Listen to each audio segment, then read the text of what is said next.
It's Review Wednesday. I hope you're having a great week so far. So let's review what we learned on Sunday. Do you remember even what we learned about on Sunday?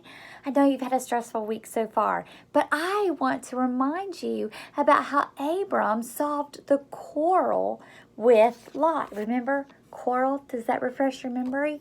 That's right.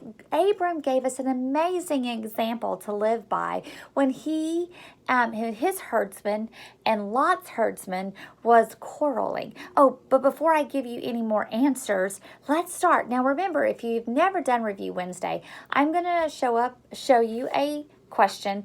You can pause it, answer it, and then push play and see if your answer matches my answer. Are you guys ready? All right, here we go. So my first question is, what did Abram take with him out of Egypt? Remember, they were traveling out of Egypt and they were taking everything in the beginning of our Bible story. Do you remember? Well, he took his family, which was his wife, and his nephew, Lot, and all that he had. I mean, they packed up everything and started heading out. My next question for you to see if you remember is, what did Abram and Lot's herdsmen begin to quarrel? Why were they having a disagreement? Do you remember?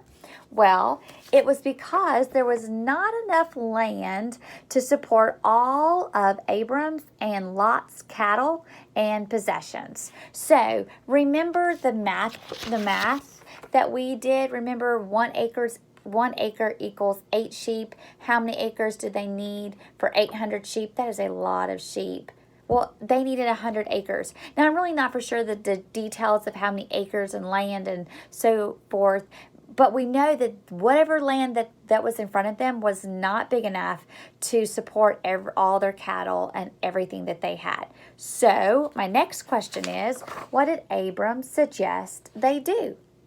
Do you remember? Did they duke it out? Did they say, hey, listen, let's have a big fight and let's just wrestle and see who wins? No.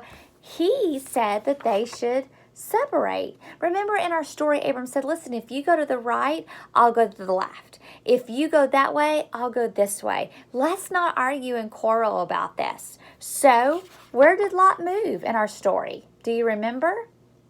It was a detail of our story. However, you may not remember because Lot moved to the Jordan Valley near the city of Sodom. So he wanted to be near the water. Remember, because he wanted to make sure that his cattle and his livestock had plenty of water to drink. So that left Abram.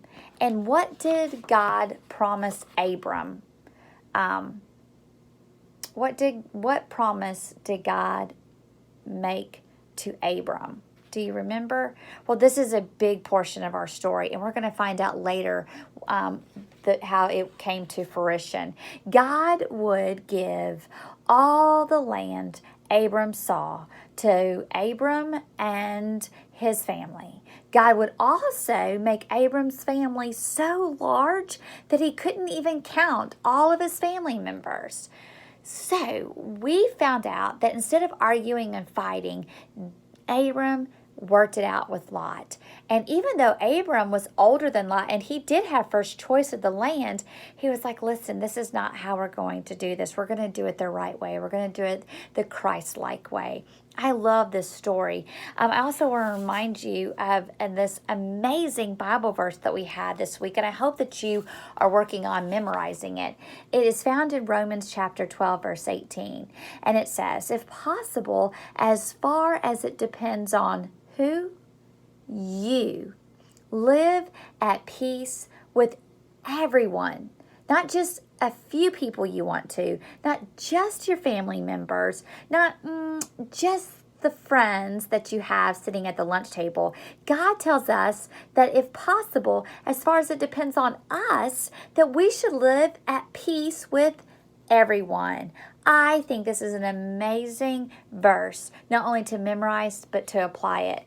to our lives. I hope that you have an amazing week. I want to challenge you to tell someone that you know about Jesus this week. Invite them to church. Invite them to watch these videos. I want you to share what you know about Jesus to someone this week. I want you to be a light in this dark world. You have what it takes to be a good, godly leader. I believe in you. You are special and you are wonderfully made by God.